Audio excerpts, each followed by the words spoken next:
today's election day, and if the polls are to be believed, then the Conservatives are on for a landslide, the likes of which they've never seen since good old days of Margaret Thatcher. And if that's the case, and I don't personally believe in opinion polls, but I despair for this country. Now let me just put this out there, I don't believe that Jeremy Corbyn's infallible, I don't even think that his policies are infallible.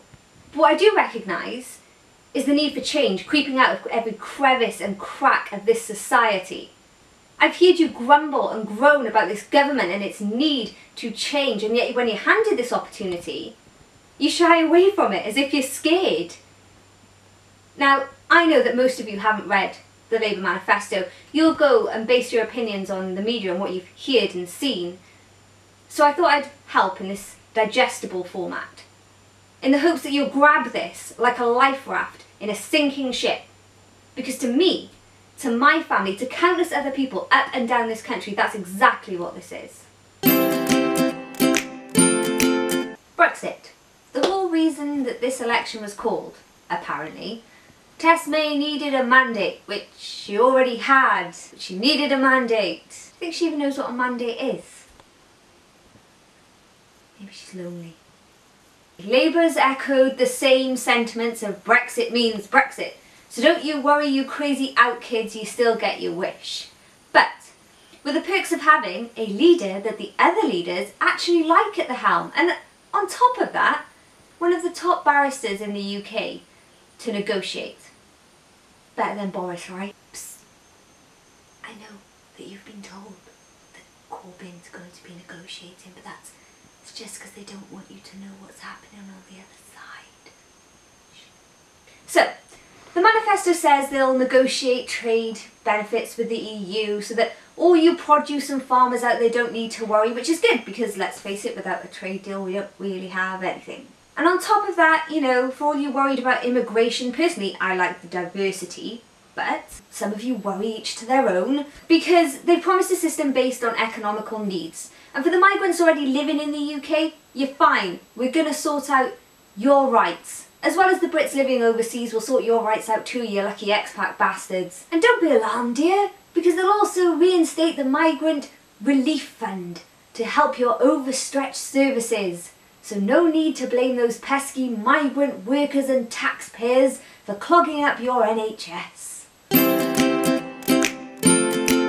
So, Tess and her friends have said, fuck it, those school kids don't need no food, and education is a privilege, not a right.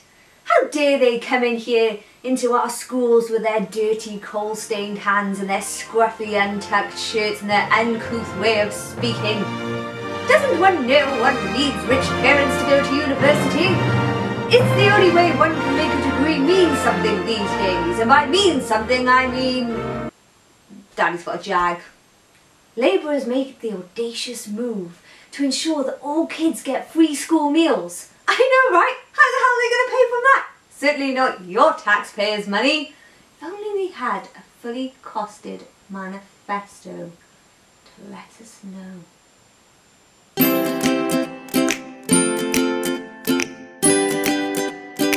On top of that, teachers, you get a voice in, you know, the curriculum. And they're going to review the SATs, which we all know is a shit system anyway. Young people and adults, you're not forgotten either. They're going to reintroduce the AMA. And on top of that, free education at the point of use. And on top of that, obviously, higher education. They've already talked about scrapping tuition loans and introducing the grants again. Oh, did I mention for all you mums out there that your kids between 2 and 4 years old get 30 hours of free school care with paid and trained staff? I know! How dare they dream to make a national education service? Who do they think they are? Nye Bevan? Speaking of Nye Bevan, in the last year the NHS was declared a humanitarian crisis by the Red Cross. How the hell did that happen? I'll tell you how. Overstretched and underfunded work and staff, along with the privatisation of services. Now the Tories have said they'll give $8 billion to the NHS, but there's no magic money tree, except when they want a pay increase and then apparently Tess has 2 in a garden. Labour have said they'll give $30 billion and reverse privatisation. This bit isn't funny, I wish it was, but I don't have any jokes. I've seen the harrowing videos of patients unable to afford their medication on waiting lists so long that there's no light at the end of the tunnel. I've heard the pleas and begging from doctors and nurses for you not to vote Tory because they understand all too well what will happen if you do. They work tirelessly in a job that has long hours, shitty pay, no pay increases, but they stay day in, day out because they care, because they want to help, because they recognise that all too often it's a case of life or death. Isn't it about time we showed them the same care and help and listened to their pleas like they listened to us when we came begging at their doorstep for help? While we're on the subject of care and health, let's talk about May's dementia tax. The deplorable idea that if you get sick in your older age, you're going to have to pay for it, down to your last £100,000. That's including your savings, your house and any investments you have. Imagine working all your life and putting money away to help your family when you pass away or in your elderly years, just to see it wash away because you got an illness and you needed care. I don't even need to rip apart this policy, it does it for itself. Labour have a more human approach and want to lay out the foundations for a national care service. They're going to chuck more funding its way. My sister-in-law, who's a carer, will get her travel time paid. And she'll get to spend more than 15 minutes with the people that she's caring for, who most of the time their only interaction is her. They need more interaction than 15 minutes. And while we're at it, older people, why not keep your triple lock pensions? You've worked all your life for it. Why not take a rest? Oh, and while you're at it, how about a nice trip on your free bus pass and some coal for your fire in the winter? Seems like a good plan, right? Mental health is a buzzword right now, isn't it?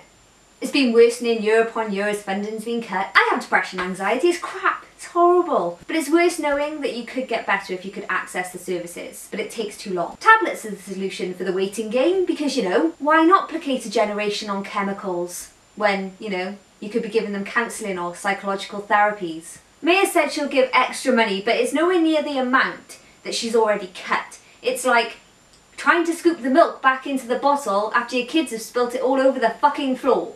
I don't think anyone has any idea how to tackle this or is anywhere near close, but Labour are trying with looking at the ground root level of this. Their starting points are to look at more funding for children and youth mental health services. They're going to ring fence mental health so that the money doesn't get spent on something else, as it is currently. Setting up counselling in schools, as well as asking the National Institute for Health and Care Excellence to evaluate the potential for increasing the range of psychological therapies on offer. I'm not sure it's enough yet, but it's on its way, and that's good enough for me now. With all the shocking stories coming out of Manchester and London, it's only natural that people are scared. I'm scared. But I worry that in that moment of being scared, you'll do something you regret. Because sometimes fear is more powerful than hope. I know Jeremy Corbyn's ideas of peace, not war, are alien to us. We've been taught to scoff at his hippie ideals, and peace has almost become a dirty word.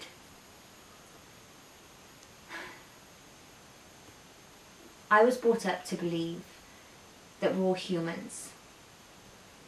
That sometimes you have to put your personal reservations aside to kind of find a middle ground. Let me put this out there, I deplore terrorism. I hate extremism. I don't have the solution, I don't know how to combat it. But I do know that my ex-husband, who's a soldier while fighting in Afghanistan, said to me, how do you fight someone who isn't afraid to die?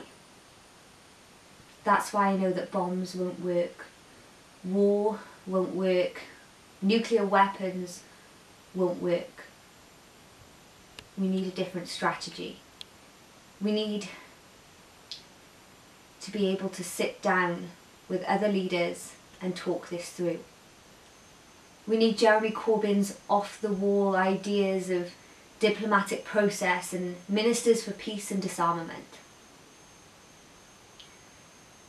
Now don't get me wrong, I know what you're saying, I know what you're going to say. We need to protect ourselves because it doesn't matter if a political leader is talking somewhere to make them stop. It's not going to make them stop. That's why Jeremy Corbyn has pledged 10,000 extra police members on the streets, 500 new border control staff, and 2% GDP to go towards the armed forces, which they should have been getting anyway, to help them operate. In other places of the law, he's pledged 3,000 new firefighters, a refuge fund for rape crisis centres, and a plethora of other pledges besides. Just go look them up. If that wasn't enough to convince you that this manifesto is spitting out with good plan after good plan, then how about maternity leave for 12 months paid for mothers, so that we don't feel that mum guilt, you know, about going back to work too soon? Or how about an extra 2 weeks for paternity pay for fathers, because they're parents too and we need the goddamn sleep. How about a ban on 0-hour contracts so that you know that you have work that week? Looked after children get to extend their stay and put arrangements until the age of 21. Communities benefiting from funding towards the creative industries and grassroots sports clubs. A stop to the cruel reassessment of disabled individuals. A change in the way that disabilities are assessed to stop it being so cold and callous. Equality for women and their choices. And equality for LGBTQ+, and more understanding and training. £10 national minimum wage by 2020. And no more income tax unless you earn above £80,000 a year. Don't stop me there. Renewable energy. Privatisation of services that will put the economy back in our hands. And a fucking national bank to help out small businesses and innovation. What is there not to like? Labelled as lacklustre.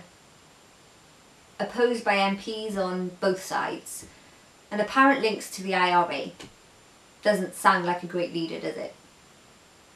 I've watched this man go through 2 leadership elections and win both by a landslide, because he didn't back down when he was bullied by other MPs, and I want that kind of man standing up for me. Somebody who doesn't back down. I've seen his speeches and the way he connects to people and speaks to them as if they were an equal. Nobody is beneath him. I want someone who isn't out of touch with the collective us, where we get thought about in the decision-making process. And finally, the IRA.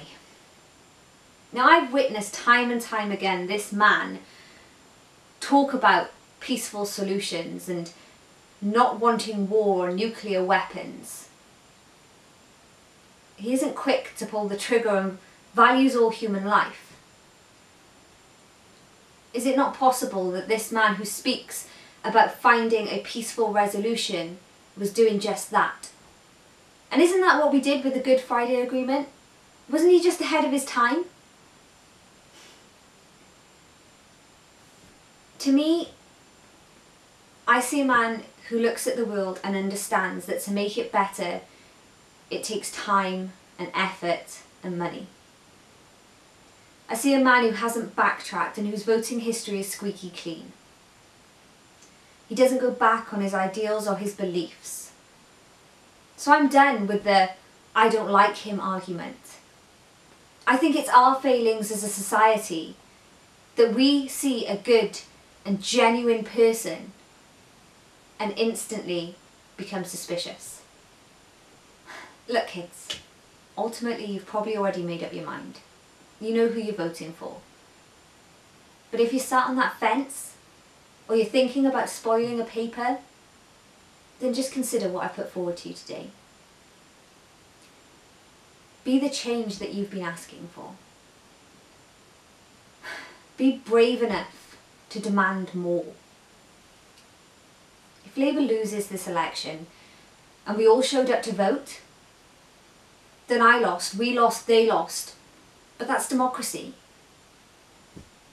But if they lose because people don't show up and don't vote, then we are all a product of our own apathy. And we have no one else to blame for the next 5 years. Good luck, folks. I'll see you the other side.